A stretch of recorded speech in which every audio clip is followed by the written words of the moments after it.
দেখেন, যেই মানিকেরা, যেই বিচারপতি মানিকেরা আমাদের ভাইদেরকে অপমানিত লাঞ্ছিত করেছেন, আমি কালকে যখনই ভিডিওটা প্রথম দেখেছি, আমার সাথে যারা ছিল, আমি বললাম যে আল্লাহ তাআলা বাকি সময় যদি আর কোনো কিছু আমাদেরকে না দেখান, আর কোনো কিছু যদি তুমি শাস্তি না দেখান, কারো যদি আর কোনো শাস্তি না হয়, তাও আমার আর কোনো দুঃখ নাই, তাও আমার আর কোনো দুঃখ নাই। এই এক মানিকের অপমান লাঞ্ছনা আমাদের বিগত 15.5 বছরের সমস্ত লাঞ্ছনার প্রতিশোধ আল্লাহর উপরকে চালাই দিছে। আপনারা বলবেন এত টাকা পান কোথায়? এই যে আপনাদের পকেট, আপনাদের দিল, আপনাদের দোয়া, আমাদের ব্যাংক, আমাদের কোনো কমতি নাই ভাই। আমার গরিব কর্মী যে রিক্সা চালাইয়া চলে, সেও কিন্তু প্রতি মাসে 10-50 টাকা এই সংগঠনের ফান্ডে দাম করে। এই টাকাগুলো পাইলেই তো আমরা এই কাজ করি। এই বন্যায় আমরা বলেছিলাম আমাদের কর্মীদেরকে, সমর্থকদেরকে, যে যা পারেন একটু দেন। আমাদের একটা আইডিয়া ছিল যে এই পরিমাণ হয়তো আমরা পাবো। আপনারা শুনে খুশি হবেন, আমরা আল্লাহ শুকরিয়া আদায় করি, আমরা যা চাইছি তার 10 গুণ পাইছি। বাংলাদেশের সমস্ত গরিব মানুষের পকেট হইল বাইতুল মাল, আমাদের জামাত ইসলামের একটা ব্যাংক। আমাদের বাংলাদেশ ব্যাংক আল্লাহ না করুন হয়তো কোনোদিন ব্যর্থ হয়ে যেতে পারে, আমাদের প্রাইভেট ব্যাংক, সরকারি ব্যাংক অনেক সময় দেউলিয়া হয়ে যেতে পারে। তো আলহামদুলিল্লাহ, আলহামদুলিল্লাহ, আলহামদুলিল্লাহ, বাংলাদেশ জামাত ইসলামের এই গরিব মানুষের পকেটের ব্যাংকগুলো কখনো বন্ধ হবে না ইনশাআল্লাহ। এই বন্যায় সবাই নামছিল, চলে গেছে, আমরা আল্লাহর কাছে চাইছি আল্লাহ, আমরা সবার আগে নামছি, সবার পরে উঠতে চাই। এবং এই পরিস্থিতির কারণে আল্লাহ তাআলা আমাদের বিগত 15 বছরে যত ঝড় ঝাপটা এসেছে, আমাদের অর্থের কারণে কোনো কাজ হয় নাই, এমন কোনো কাজ আল্লাহ, এমন কোনো বড় পরীক্ষা আমাদের সামনে আল্লাহ তুলে ধরেন নাই। আসসালামু আলাইকুম রহমতুল্লাহ। দর্শক, শেখ হাসিনা পালিয়ে যাওয়ার পর মানবতা সংগঠন বাংলাদেশ জামাত ইসলাম স্বাধীনভাবে তাদের কার্যক্রম প্রোগ্রামগুলো করে যাচ্ছে।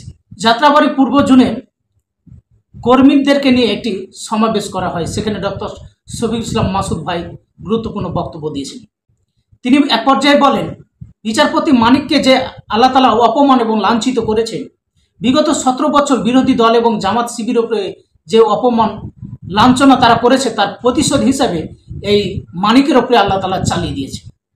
সব মিলিয়ে ডক্টর শফিকুল ইসলাম মাসুদ ভাইয়ের বক্তব্যটি অসাধারণ ছিল। তিনি সেখানে আরও গুরুত্বপূর্ণ কথা তুলে ধরেছেন। সেই ভিডিওটা আপনাদেরকে দেখাবো। তার আগে আমরা দু একটি কথা বলে নিই, দু একটি বিষয় নিয়ে। আপনারা জানেন, শেখ হাসিনা পালিয়ে যাওয়ার পর তিনি দিল্লিতে অবস্থান করছেন। সেখান থেকে বাংলাদেশে আবার ক্ষমতা দখল করার জন্য তিনি পরিকল্পনা করছেন। প্রথমে জানেন, যখন অন্তর্বর্তী সরকার গঠন হওয়ার পরেই প্রধান বিচারপতিকে নিয়ে একটি তারা পরিকল্পনা করেছিল এই অন্তর্বর্তী সরকারকে অবৈধ ঘোষণা করার জন্য। কিন্তু আমাদের সেনাবাহিনীর গোয়েন্দারা সেই খবর পেয়ে ছাত্র জনতাকে দিয়েছে, তাদের পরিকল্পনাকে ভেস্তে দিয়েছে। তারপরে পরেই বিভিন্ন প্রতিষ্ঠান, মন্দির, গির্জাতে আক্রমণ করে দেশে অরাজকতা সৃষ্টি করার চেষ্টা করেছিল তারা, সেটাও ব্যর্থ হয়েছে। এখন আবার আনসার লীগ দিয়ে, এই আনসার বাহিনীতে শতকরা 90% ছাত্রলীগ, এই আনসার লীগ দিয়ে তারা একটা আন্দোলন শুরু করেছিল। এক পর্যায়ে সচিবালয় ঘেরোয়া করে ফেলেছিল। তাদের সমস্ত দাবি মেনে নেওয়ার পরও তারা সেখান থেকে সরছিল না। তারপরে বোঝা যায় তাদের উদ্দেশ্য খারাপ। কিছু ছাত্র ভাইরা এবং সেনাবাহিনী তাদেরকে সেখান থেকে সরতে বললে তাদেরকে উল্টো মারধর করে। সেই ঘটনায় ছাত্র আন্দোলনের আব্দুল্লাহ এখনো গুরুতর আহত হয়ে মেডিকেলে অবস্থান করছে। পরেই ঢাকা বিশ্ববিদ্যালয় থেকে, বিভিন্ন বিশ্ববিদ্যালয় থেকে ছাত্ররা এবং সেনাবাহিনী তাদেরকে গণধলাই দেয় এবং তাদেরকে গ্রেপ্তার করে। আপনাদেরকে জানিয়ে দেওয়ার চেষ্টা করছে, এই মুহূর্তে দেখছেন আনসার বাহিনীরা দৌড়াচ্ছেন এবং তারা সচিবালয় ঘেরাও করেছিলেন। তারা ইতিমধ্যে আপনারা লক্ষ্য করছেন। কি হয়েছে দৌড়াচ্ছেন কেন? ছাত্ররা আপনারা সচিবালয় ঘেরাও করছিলেন কেন? ইতিমধ্যে তারা এই ধরনের শিক্ষার্থীরা ইতিমধ্যে কিন্তু তাদেরকে হাওয়া দিয়েছে। শিক্ষার্থীরা ঢাকা বিশ্ববিদ্যালয়ের শিক্ষার্থী কি হয়েছে দৌড়াচ্ছেন কেন? দাঁড়ান, দৌড়াচ্ছেন কেন?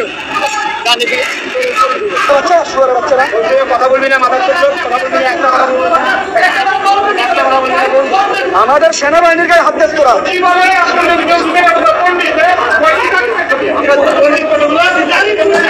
দর্শক, এই ছিল তাদের পরিকল্পনা। শেখ হাসিনা যতই পরিকল্পনা করুক, এদেশের ছাত্র জনতা যদি এই অন্তর্বর্তী সরকারকে সাহায্য করে, তাদের কোনো পরিকল্পনায় বাস্তবায়ন হবে না। তো দর্শক, অনেক কথা বলে ফেললাম। এখন আমরা আসি ডক্টর শফিকুল ইসলাম মাসুদ ভাইয়ের সেই বক্তব্যটি আমরা মনোযোগ সহকারে শুনি। ভিডিওটি মনোযোগ সহকারে দেখার অনুরোধ রইল এবং ভিডিওটি আপনারা দয়া করে শেয়ার করে অন্যকে দেখার সুযোগ করে দিবেন। আসসালামু আলাইকুম রহমতুল্লাহি ওয়া বারাকাতুহু। আউযু বিল্লাহি মিনাশ শাইতানির রাজীম। বিসমিল্লাহির রহমানির রহিম।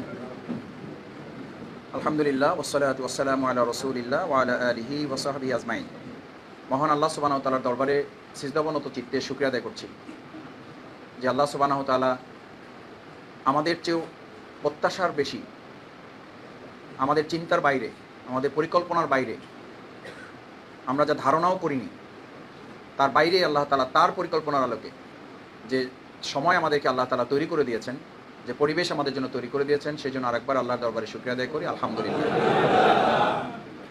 মহান আল্লাহ তাআলার নির্দেশনা এটাই, যখন তোমাদেরকে আমি কোনো বিজয় বা কোনো সফলতা দান করি তখন তোমাদের দুটো দায়িত্ব, ফাসাব্বিহ বিহামদি রাব্বিক, শুকরিয়া আদায় করতে হবে, প্রশংসা করতে হবে আল্লাহর। আপনি শহীদ মাওলানা মতিউর রহমান নিজামী ভাইয়ের কোরবানি পাশে রাখলে আর আমাদের এই 3.5 বছর, 4 বছর, 5 বছর, অথবা 64 দিন, 60 দিন, 70 দিন, 80 দিনের রিমান্ড, অথবা আমাদের ব্যবসা হারানো, অথবা আমাদের চাকরি হারানো, ওনাদের এই জীবনের কোরবানি আর আমাদের এই কোরবানি মাপ করলে এটার কোনো তুলনা হবে? তুলনা হবে না। এটি মাজারুল ইসলাম ভাইয়ের 13 বছরের কোরবানি, তিনি এখনও ফাঁসির মঞ্চে তিনি দাঁড়িয়ে আছেন। ওনাকে সামনে রাখলে আমাদের কোরবানির কোনো মূল্য আছে? ব্যারিস্টার আরমান ভাইয়ের কোরবানি সামনে রাখলে আমাদের কোরবানি উল্লেখ করার মতো? ব্রিগেডিয়ার আমান আজমি ভাইয়ের কোরবানি সামনে রাখলে আমাদের এটা কি উচ্চারণ করার মতো? সেই জন্য শুকরিয়াটা বারবার আদায় করতে হবে, এটা বলে যে আমি যা করতে পেরেছি এটা নিতান্তই আল্লাহ তাআলা আমার প্রতি দয়া করেছেন যে এইটুকু কোরবানি আমার পক্ষে পেশ করা সম্ভব হয়েছে। আল্লাহ তাআলার অনুমোদন ছাড়া আপনার পক্ষে কোরবানি পেশ করা অসম্ভব। কোরবানি শুরু হয়েছিল কার কাছ থেকে? হাবিল এবং কাবিল, দুজনেই তো কোরবানি পেশ করেছিল। দুজনেরটা কি কবুল হয়েছে? হয় নাই। কারটা কবুল হয়েছে? উদ্দেশ্য যারটা সহি ছিল, উদ্দেশ্য যারটা শুধু কার জন্য ছিল? আমার উদ্দেশ্য যদি চাকরি হয়, আমার কোরবানির উদ্দেশ্য যদি হয় আমার প্রমোশনটা ঠিকমতো হচ্ছে কিনা, আমার কোরবানির উদ্দেশ্য যদি হয় দুনিয়ার কোনো স্বার্থের সাথে আমি সম্পৃক্ত হওয়ার ক্ষেত্রে একটু আগাই থাকতে পারলাম কিনা, তাহলে তো আমি হাবিল এবং কাবিলের যারটা কোরবানি হয় নাই আমি তার কাতারে অন্তর্ভুক্ত হয়ে গেলাম। আল্লাহ মাফ করুন আমাদের সেখান থেকে। প্রশংসার অর্থই হলো এটা যে আমার কথাগুলো উচ্চারণ করে আল্লাহর প্রশংসা করলে দুটো আসলে শিরিকের পর্যায়ে করে যায়। যে আলহামদুলিল্লাহ আমি আসলে 3.5 বছর জেল খাটছি, এটা তো কেউই জানে না, আমি এটা বলতেও চাই না। কয়টা কথা হইলো? একদিকে আলহামদুলিল্লাহ সব প্রশংসা কার, আর একদিকে আমি 3.5 বছর জেল খাটছি এটা বইলেও দিছি, আবার সাথে আর একটা ভিন্ন কথা বলতেছি যেটা একেবারেই সাংঘর্ষিক, এটা আমি বলতেও চাই না। এই অসুন্দর কথার প্র্যাকটিসের সাথে আমরা কেউ সম্পৃক্ত আমি এটা মনে করি না, কিন্তু এই অভ্যাসটা আমাদের তৈরি করতে হবে। আমি বারবার বলি 15.5 বছর আমরা আল্লাহর প্রশংসার এই রাজত্ব থেকে বিচ্ছিন্ন ছিলাম, ব্যক্তিগতভাবে করেছি, রাষ্ট্রীয়ভাবে যে জাতীয় সংসদ, যে গণভবন, যে বঙ্গভবন, যে ইউনিয়ন পরিষদ চেয়ারম্যান, যে মন্ত্রণালয়, কোনো একটা জায়গায় ঘন্টার পর ঘন্টা সরকারিভাবে আলোচনা হতো, 1 সেকেন্ডের জন্য একবারও কেউ আল্লাহর প্রশংসা করার সক্ষমতা তাদের ছিল না। সেই জায়গা থেকে আল্লাহ আমাদেরকে আজ যে সুযোগ দিয়েছেন, আমরা এর 15.5 বছরের হক আমরা এই অল্প সময়ের মধ্যে এটা আদায় করে আল্লাহর কাছে আমরা হাজির হতে চাই। সেজন্য কথায় কথায় যা প্রশংসা, যা কিছু কার জন্য? আল্লাহর জন্য।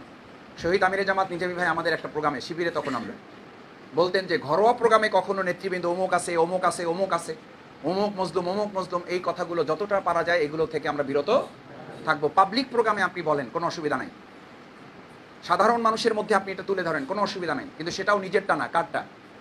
অন্যেরটা, আন্দোলনেরটা, সংগঠনেরটা আপনি তুলে ধরেন। আল্লাহ তাআলার দ্বিতীয় নির্দেশনা হলো ফাসাব্বিহ বিহামদি রাব্বিকা ওয়াস্তাগফির। কেন? এটা বলে আমাকে আরেকটা ইঙ্গিত দেওয়া হয়েছে যে তুমি শফিকুল ইসলাম মাসুদ যা করছো মিয়া, এটা দেশের সামগ্রিক পরিস্থিতির তুলনায় এটা কিছুই তুমি করতে পারো নাই, তোমার আরো বহু কিছু করার কথা ছিল, এবং যা করেছে এর মধ্যে ত্রুটির কোনো সীমা নাই, এর মধ্যে অপরাধের কোনো সীমা নাই, এর মধ্যে দুর্বলতার কোনো সীমা নাই। এটা তোমার দায়িত্বশীল জানে না, এটা তোমার থানা আমির জানে না, এটা তোমার জন পরিচালক জানে না, এটা তোমার মহানগরী আমির জানে না, কিন্তু কে জানেন? আল্লাহ জানেন। আল্লাহু আলিমুম বিযাতিস সুদূর। এই কথা চিন্তা করলেই তো আপনি বুঝতে পারবেন ইন্নাহু ইয়ালামুল জাহরা ওয়া মা ইয়াখফা, তিনি প্রকাশ্যটাও জানেন, গোপনটাও জানেন। এই গোপন দলিল যদি শফিকুল ইসলাম মাসুদের 15 বছর না 15 দিনেরটা এখন ভিডিও ক্লিপ হিসাবে এখানে প্রকাশিত হয়, আপনারা চাইলে এখানে থাকতে পারবেন, আমার পক্ষে এখানে হয়তো থাকা সম্ভব হবে না। তাহলে 15 বছরে আমার ভূমিকার চেয়ে পর্যালোচনা করতে হবে, আমার আরও কি করার কথা ছিল যা করতে পারি না, সেই জন্য আমার সবসময় অনুতপ্ত, অনুশোচনা, লজ্জিত থাকা উচিত, এবং মাথাটা কার কাছে? আল্লাহর কাছে নয় রাখা উচিত যে আমার করার কথা ছিল আমি করতে পারি না। আমার মিছিলে সামনে থাকার কথা ছিল, সেখানে আমি মিছিলে হয়তো অংশগ্রহণই করতে পারি না। আমার প্রত্যেকটা মিছিলে থাকার কথা ছিল, সেখানে হয়তো আমি দুইটাই থাকতে পারছি। যে ভূমিকা পালন করলে আমার হয়তো পুরাটা সময় জেলখানায় থাকতে হতো, সেখানে হয়তো পুরা এই 15 বছরে আমার একদিন জেলেও যেতে হয় নাই। আল্লাহ নিশ্চয়ই এর মধ্যে কোনো পরিকল্পনা রেখেছেন, আপনাকে ভালোবেসেছেন, এর মধ্যেই পরীক্ষায় ফেলেছেন।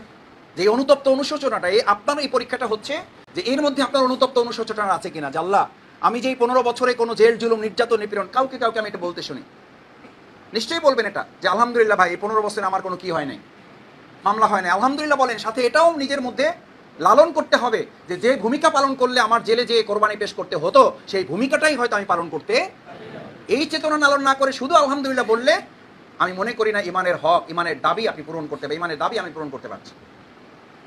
ওয়াস্তাগফির।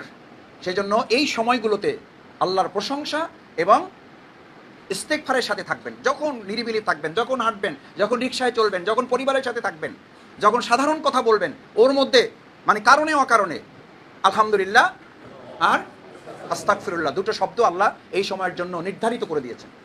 যা কিছু হবে আলহামদুলিল্লাহ, একই সাথে আস্তাগফিরুল্লাহ। আসলে আমি যে ভূমিকা রাখার কথা ছিল, যে কাজ করার কথা ছিল, আমি তা করতে পারি নাই। নিশ্চয়ই আপনার সীমাবদ্ধতা ছিল, ওইটুকুর জন্যই তো আল্লাহর কাছে কি চাইতে হবে, ইস্তেগফার করতে হবে যে আল্লাহ আমি পারি নাই। আমার মাথায় এটা রাখতে হবে যে শফিকুল ইসলাম মাসুদের প্রতি দেশ, জাতি, সমাজের ইসলামী আন্দোলনের যে প্রত্যাশা ছিল সেই অনুযায়ী আমার কিছুই করার সুযোগ হয় নাই, আমি কিছুই করতে পারি নাই।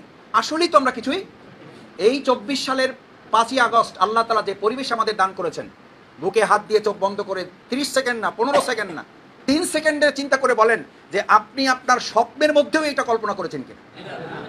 তাহলে এর কৃতিত্ব আপনি, আমরা, আমাদের কে গ্রহণ করবেন, কেন গ্রহণ করবেন? এই জন্য দেখবেন প্রতি কথায় আলহামদুলিল্লাহ আমাদের আমিরে জামাত শুরুই করেন কার প্রশংসা দিয়ে। এটা আমাদের কারো কৃতিত্ব নয়, এটা কার কৃতিত্ব? আল্লাহর কৃতিত্ব। আল্লাহ সুবহানাহু ওয়া তাআলা এই আকাশ সমান ষড়যন্ত্রকে মোকাবেলা প্রতিরোধ করে এর উত্তরে আল্লাহ তাআলা আমাদেরকে আসমান সমান রহমত দিয়ে আমাদেরকে সহযোগিতা করেছেন। এইটা কতবার, কত লক্ষবার, কত সিজদায় নত থাকলে আমার মাঝে মধ্যে মনে হয় যে সব কাজ বাদ দিয়ে যদি শুধু সিজদায় পড়ে থাকি তাতেও এটা আল্লাহর প্রশংসা করা শেষ হবে না।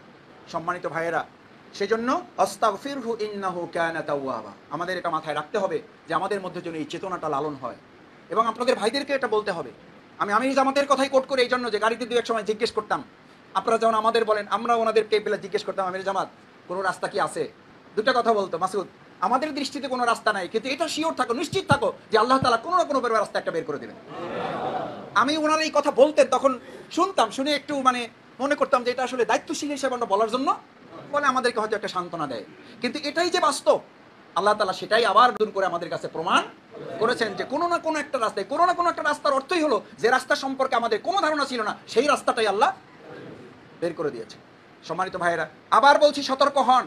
এই নিয়ামতের পরিবেশ যদি ব্যক্তির জন্য শুধু কাজে লাগান, পরিবারের জন্য যদি শুধু কাজে লাগান, যে নিয়ামত আল্লাহ দ্বীনের জন্য, ইসলামের জন্য দিয়েছেন, সেই নিয়ামত যদি শুধু নিজের চাকরির জন্য কাজে লাগান, ভালো করে লিখে রাখেন, এমন সময় আসবে যে চাকরির জন্য পেরেশান হয়েছে উনি চাকরি খুঁজে পাবেন না, যে ব্যবসার জন্য পেরেশান হয়েছে উনি ব্যবসায় বন্ধ হয়ে যাবে, যে বাড়ির জন্য ঘর থেকে বাবা মা, সন্তান, স্ত্রীর ভালোবাসায় বের হইতে পারেন না, 15 বছর, 17 বছর, 10 বছর, 5 বছর আল্লাহ চাইলে এমন করে দিতে পারবেন 15 বছর স্ত্রীর কাছে যাইতে পারবেন না। ঠিক বলেন আর ঠিক বলেন, ঘটনা একই। এই ভয় আমাদের মধ্যে থাকবে ইনশাআল্লাহ।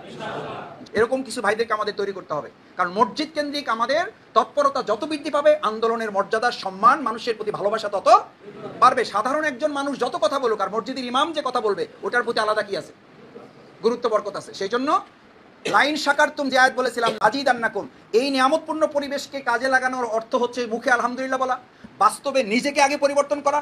3 নম্বর হচ্ছে এর আলোকে সমাজটাকে পরিবর্তন করার জন্য সর্বাত্মক সহযোগিতার নিজে মাঠে অংশগ্রহণ করা। কয়টা হক? শুকরিয়া আদার কয়টা হক?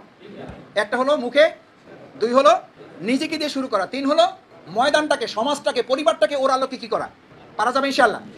তাহলে তার আলোকে এখন সিদ্ধান্ত হবে যে আপনি আপনাকে দিয়ে আগে স্টেট করবেন। 100 টাকা পারেন, 50 টাকা পারেন, 20 টাকা পারেন, 10 টাকা পারেন, 5 টাকা পারেন, তাও নিজেকে বলবেন যে আলহামদুলিল্লাহ, আল্লাহ যদি চাইতেন হইতেও পারতো যে এই সরকার টার্গেট যেটা নিয়েছিল 2000 কত পর্যন্ত, 41 পর্যন্ত, আর না হোক অন্তত এই টার্ম তো তারা থাকবে, এইটার ব্যাপারে তাদের কোনো দুশ্চিন্তাই ছিল না, তাদের কোনো প্রেশানই ছিল না। সেখান থেকে আল্লাহ হেফাজত করেছেন। সূরা ফজরের একটা আয়াত ভালো করে শোনেন, ফাআম্মাল ইনসানু ইজা মাবতালাহু রাব্বুহু ফাআকরামাহু ওয়া নাআমাহু ফায়াকুলু রাব্বি আকরামান। যখন আল্লাহ তাআলা ভালো পরিবেশ দেয়, তখন সে বলে যে না আলহামদুলিল্লাহ, আল্লাহ তাআলা খুব ভালো পরিবেশ দিতে সম্মানিত করেছেন, মর্যাদাবান করেছেন। যেই একটু ডানে বামে হয়, ওয়া আম্মা ইজা মাবতালাহু ফাকাদার আলাইহি রিজকা ফায়াকুলু রাব্বি আহানান। এই ভালো পরিস্থিতির মধ্যেই আমার ওই যে আগের অনুভূতি লোপ পাওয়ার কারণে আপনি ব্যক্তিগতভাবে, এখন তো সামষ্টিকভাবে আল্লাহ তাআলা রাষ্ট্রকে হেফাজত করেছেন, এই সামষ্টিকতার মধ্যেই চাইলে ব্যক্তি আল্লাহ তাআলা শফিকুল ইসলাম মাসুদকে আলাদাভাবে বিপদের মধ্যে ফেলতে পারেন না, এই ক্ষমতা তার নাই। তাহলে সেই অনুভূতি লোপ পাবে কেন? তাহলে আমার মধ্যে সেই ভয় থাকবে না কেন যে আলহামদুলিল্লাহ, যে চিন্তা করতাম যে আল্লাহ শেখ হাসিনা মুক্ত একটা বাংলাদেশ গড়ার জন্য যা করা দরকার সব করবো, প্রয়োজনে জীবন দেবো, লোক পাঠাবো, কিন্তু নিজে যাব না, এই চিন্তা যদি করেন তাহলে এই সমাজ রাষ্ট্র হয়তো আল্লাহ তাআলা তার নিয়ামতের মধ্যে রাখবেন, কিন্তু ব্যক্তিগতভাবে আমি কিসের মধ্যে পড়ে যাব? বিপদের মধ্যে পড়ে যাব, ক্ষতির মধ্যে পড়ে যাব। আম্মাল ইনসানু ইযা মাবতালাহু ফাকাদার আলাইহি রিজকা, এই নিয়ামতের মধ্যে থেকে আপনাকে আলাদাভাবে আল্লাহ রিজিক সংকুচিত করে দেবেন। হয়তো শুনেছিলেন যে আপনার প্রমোশন হয়ে গেছে, পরের দিনই শুনবেন কোন একটা অঘটনের কারণে আপনার চাকরি নাই। এটা হয়তো সময় লাগে? ইতিহাসে এরকম কোনো ঘটনা নাই? আছে। এটা আল্লাহর বিধান, এটা ভালো করে মাথায় রাখবেন, যেন এই অবস্থাটা, এই উপলব্ধি, এই অনুভূতি যেন আল্লাহ তাআলা শয়তানকে দিয়ে আমার মধ্যে কখনো বাস্তবায়ন করতে না দেয়। সকলে বলেন আমিন। বাংলাদেশের সমস্ত গরিব মানুষের পকেট হইল বাইতুল মাল, আমাদের জামাত ইসলামের একটা ব্যাংক। আমাদের বাংলাদেশ ব্যাংক আল্লাহ না করুন হয়তো কোনোদিন ব্যর্থ হয়ে যেতে পারে। আমাদের প্রাইভেট ব্যাংক, সরকারি ব্যাংক এক সময় দেউলিয়া হয়ে যেতে পারে, কিন্তু আলহামদুলিল্লাহ আলহামদুলিল্লাহ আলহামদুলিল্লাহ বাংলাদেশ জামাত ইসলামের এই গরিব মানুষের পকেটের ব্যাংকগুলো কখনো বন্ধ হবে না ইনশাআল্লাহ। এবং এই পরিস্থিতির কারণেই আল্লাহ তাআলা আমাদের বিগত 15 বছরে যত ঝড়ঝাপটা এসেছে, আমাদের অর্থের কারণে কোনো কাজ হয় নাই, এমন কোনো কাজ আল্লাহ, এমন কোনো বড় পরীক্ষা আমাদের সামনে আল্লাহ তুলে ধরেন নাই। দেখেন, যেই মানিকেরা, যেই বিচারপতি মানিকেরা আমাদের ভাইদেরকে অপমানিত লাঞ্ছিত করেছেন, আমি কালকে যখন এই ভিডিওটা প্রথম দেখেছি, আমার সাথে যারা ছিল, আমি বললাম যে আল্লাহ তাআলা বাকি সময় যদি আর কোনো কিছু আমাদেরকে না দেখান, আর কোনো কিছু যদি তুমি শাস্তি না দেখান, কারো যদি আর কোনো শাস্তি না হয়, তাও আমার আর কোনো দুঃখ নাই, তাও আমার আর কোনো দুঃখ নাই। এই এক মানিকের অপমান, লাঞ্ছনা আমাদের বিগত 15.5 বছরের সমস্ত লাঞ্ছনার প্রতিশোধ আল্লাহর উপর দিয়ে চালাই দিছে। আমার নিজেরও খারাপ লাগতেছিল যখন গলায় কি লাগানো, গামছা লাগায় কারে বলে বুঝেন না? গ্রামে আমরা বলি না যে যদি টাকা না দাও তো গলায় গামছা লাগাবো। আমার ধারণা ওরা পরিকল্পিতভাবে গলায় গামছা লাগাইছে। এটা হলো মানুষের চূড়ান্ত লাঞ্ছনার বহিঃপ্রকাশ। এসব কিছু দেখেও যদি আপনাদের অনুভূতি না হয়, এসব কিছু দেখেও যদি আল্লাহর প্রশংসা করতে ইচ্ছা না করে, এসব কিছু দেখেও যদি আল্লাহর প্রতি নিজেকে আরো বেশি বিনয় করতে না ইচ্ছা করে, আমি আবার বলছি সতর্ক হন। আমি আবার বলছি শফিকুল ইসলাম মাসুদ সতর্ক থাকুক। 2007, 8, 9 এর পরের পরিস্থিতি তৈরি হতে আল্লাহ তাআলার খুব বেশি সময় লাগবে না। আমি আজকে আপনাদেরকে সেই কথা স্মরণ করাচ্ছি, ভয় দেখানোর জন্য না, আপনাদের আত্মোপলব্ধিকে তৈরি করার জন্য। এই অবস্থায় যেন আমরা ব্যক্তি কাজে বেশি নিয়োজিত না হয়ে যাই, এই অবস্থায় যেন পরিবারকে সময় দিতে আমরা বেশি ব্যস্ত না হয়ে পড়ি, তৎপর না হয়ে পড়ি। এতদিন ব্যবসা চলে না, এখন ব্যবসার জন্য হুমড়ি খেয়ে না পড়ি।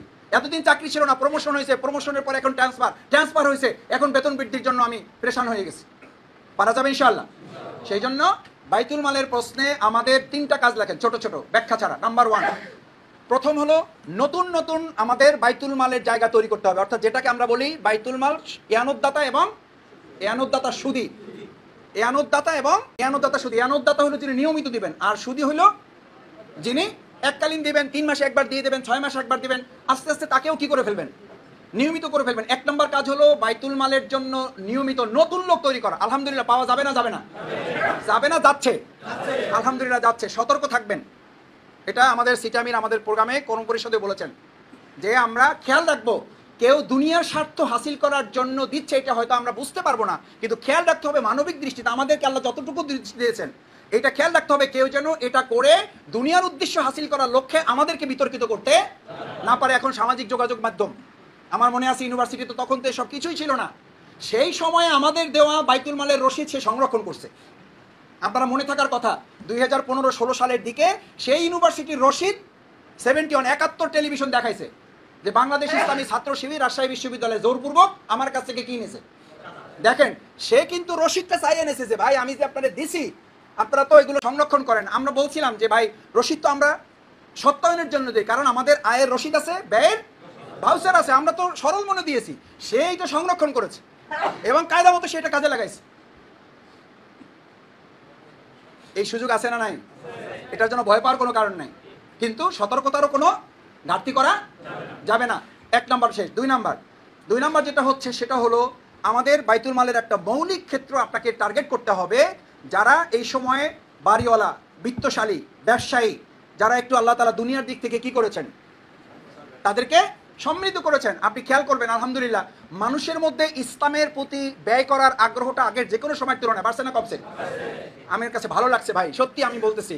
দেখেন, আমরা তো কত পেরেশানির মধ্যে ছিলাম যে আওয়ামী লীগ যেই শিক্ষা ব্যবস্থা করছে, যেই প্রশাসন বসাইছে, যেই শাসক তারা তৈরি করছে এতদিন, তাতে আগামী 40 বছর, 50 বছর, 100 বছরে হয়তো এই দেশ আমরা ঠিক করতে পারবো না। কিন্তু 2024 সালের 16, 17, 18 তারিখের পর থেকে রাস্তার দৃশ্য দেখে আমার কাছে মনে হয়েছে যে ওই 15 বছর আসলে আওয়ামী লীগ ক্ষমতায় ছিল না, বরং নেপথ্যে থেকে ইসলামী আন্দোলনের নেতৃবৃন্দ যে ভূমিকা রেখেছে, এটা কি এদেশের যুব সমাজ ধারণ করেছে? মনে হয় না আপনাদের কাছে? এটা চিন্তারও বাইরে। তার মানে মানুষ পরিকল্পনা করে, চূড়ান্ত পরিকল্পনা বাস্তবায়ন হয় কার? আল্লাহর। দেখেন রাস্তাঘাটে আমি প্রায় দেখি, আপনারা ওয়ালে ওয়ালে খেয়াল করবেন, যারা গ্রাফিতি আঁকতেছে প্রত্যেকটা গ্রাফিতির সাথে উচ্ছৃঙ্খলতা, ওই যে কোনো মানে অশ্লীলতা বেহায়া করার কোনো ছাপ তাদের মধ্যে আপনি হয়তো মাথায় ওড়না নাই মেয়েটাই আঁকতেছে, মাথায় ওড়না নাই মেয়েটাই হয়তো ওইটা আঁকতেছে, কিন্তু ওর মধ্যে কোনো কি নাই, কোনো অশ্লীল ছবি, কোনো অশ্লীল দৃশ্য, তারা কোনো ব্যক্তির ছবি তারা সেখানে আঁকতেছে না। আমার মন বলে আলহামদুলিল্লাহ, আমি বারবার বলেছি এর আগে যে আল্লাহ তাআলা এই দেশের রক্ত, এই দেশের শহীদদেরকে নিশ্চয়ই তিনি কবুল করেছেন এবং এটা ব্যর্থ হবে না, তার প্রমাণই হচ্ছে এই দেশ ইসলামের জন্য আল্লাহ কবুল করেছেন। এবং সেটার সবচেয়ে বড় প্রমাণ এই তরুণ প্রজন্মকে, যেই নওফেলরা, যেই দীপমণিরা শেষ করতে চেয়েছিলেন, সেই তরুণ প্রজন্মের অন্তরে ইসলামের ভালোবাসা গ্রথিত করে দিয়েছেন।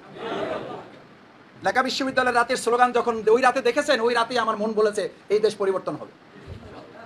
তুমি কে আমি কে, রাজাকার রাজাকার। ওই দিনে আমার মনে হয়েছে যে আলহামদুলিল্লাহ এই দেশকে আল্লাহ তাআলা আমাদেরকে পিছনের দিকে ফিরিয়ে দেবেন না। এটা বলেছে এই জন্য ইসলামের জন্য মানুষের ভালোবাসাটা এখন অন্যরকম। এবার আমাদের খরচ কি? আমাদের খরচ ওই সময় মানুষের পকেটে টাকা দেয় না। আমাদের খরচ হলো আমরা নির্বাচনে আল্লাহ তাআলা আমাদের বিজয় করলেও যা করব, বিজয় না করলেও যা করব, সেটার জন্য এখন থেকে চলমান প্রক্রিয়ার অংশগুলোই ওগুলো আমাদের চালিয়ে যেতে হবে। না হলে মানুষ আপনার জন্য কেন দোয়া করবে? নাহলে মানুষ আপনাকে কেন বিকল্প গ্রহণ করবে? কেউ চাঁদাবাজি করবে আর আমরা মানুষের পকেটে টাকা দিয়ে আসবো, কেউ মানুষের পকেটে টাকা কেটে নিয়ে যাবে, আমরা মানুষের পকেটে টাকা ঢুকিয়ে দিয়ে আসবো ইনশাআল্লাহ। আমি শুধু এই আয়াতটুকু বলে শেষ করব, যেখানে আল্লাহ তাআলা বলেছেন ইয়া আইয়ুহাল্লাযীনা আমানু, হে ঈমানদারগণ, তোমরা আল্লাহর পথে খরচ করো, এমনভাবে খরচ করো যে খরচের মধ্য দিয়ে তোমাদের মধ্যে এমন পরিবেশ তৈরি হবে যে পরিবেশের জন্য তোমরা কখনো প্রত্যাশাও করো নাই। সেই পরিবেশ তৈরির জন্য যারা আগে দান করবে আর যারা পরে দান করবে, আল্লাহর কাছে এই দুই মর্যাদা সমান নয়। সুতরাং আমি এতটুকু বলবো, লান তানালুল বিররা হাত্তা তুনফিকু মিম্মা তুহিব্বুন, আল্লাহর ভালোবাসা পাওয়ার জন্য চূড়ান্তভাবে নিজের সমস্ত কিছু বিনিয়োগ করা, আমাদের জীবন এবং মাল। কি করেছি? আল্লাহ তাআলার কি আয়াত করেছি আমরা? ইন্না সলাতি ওয়া নুসুকি, নামাজের পরেই বলা হচ্ছে, নামাজের পরেই বলা হচ্ছে আমার কোরবানি, নামাজের পরেই বলা হচ্ছে কোরবানি। আমার ভাইয়েরা, আমি শেষ কথা বলে এই জন্য যে কোরআনে যত জায়গায় দিন কায়েমের কথা বলা আছে, ইয়া আইয়ুহাল্লাযীনা আমানু হাল আদুল্লুকুম আলা তিজারাতিন তুনজিকুম মিন আযাবিন আলিম তুমিনুনা বিল্লাহি ওয়া রাসূলিহি ওয়া তুজাহিদুনা ফি সাবিলিল্লাহি বিআনফুসিকুম ওয়া আমওয়ালিকুম। আগে জান না আগে মাল। যে আল্লাহ তাআলা দিনের কথা বলেছেন, দিন কায়েমের কথা বলেছেন, লড়াইয়ের কথা বলেছেন, সংগ্রামের কথা বলেছেন, অথচ সেখানে জীবনের আগে সম্পদের কথা বলেন নাই। আয়াত পাইলে আমাকে দিয়েন, আমি আপনাদের প্রতি কৃতজ্ঞ থাকবো। বলতে মাসুদ ভাই এখনো ওরকম পাই, কারণ যত জায়গায় আয়াত আছে সব জায়গায় আগে কিসের কথা? কারণ এটা আল্লাহর ইথিক্সটা হচ্ছে যে মালই দিতে পারবে না, এ জান দিতে পারবে, এটা একটা রীতিমতো 2 নাম্বারই ধোঁকা ছাড়া আর কিছুই না। আল্লাহ তাআলা আমাদের কবুল করুন, আল্লাহ তাআলা আমাদের মাফ করুন। বাইতুল মাল আমরা যে যেখানে আছি সেখান থেকে দ্বিগুণ না, আমরা 3 গুণ করে বাইতুল মাল আদায় করে মহানগরী সংগঠনকে সমৃদ্ধ করবো ইনশাআল্লাহ। আসসালামু আলাইকুম ওয়া রাহমাতুল্লাহ।